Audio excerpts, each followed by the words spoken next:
Assalamualaikum warahmatullahi wabarakatuh. Nama saya Farisa Lutfianti, nomor absen 13, kelas 11 IPA 6. Di sini saya akan mempresentasikan tentang mesin Carnot atau mesin Carnot. Mesin Carnot atau mesin Carnot adalah mesin yang dapat mengubah energi kalor menjadi energi mekanik. Contoh mesin Carnot adalah mesin sepeda motor yang kita gunakan dalam kehidupan sehari-hari. Cara kerja mesin sepeda motor yaitu bensin dikenai oleh suhu tinggi, kemudian menghasilkan energi kalor. Energi kalor hasil pembakaran tersebut digunakan oleh mesin untuk menghasilkan usaha yang digunakan untuk menggerakkan motor.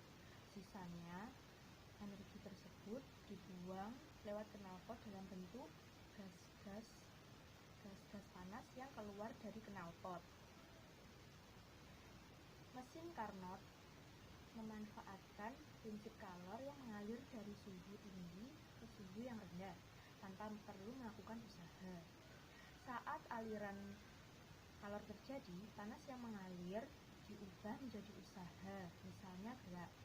Nah, supaya dapat menghasilkan usaha, mesin Carnot perlu menjalani 4 buah langkah, yaitu 2 proses isotermal dan 2 proses adiabatik.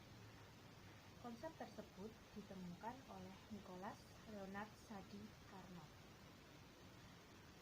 Demikian presentasi dari saya. Apabila ada salah kata dan perbuatan, mohon dimaafkan.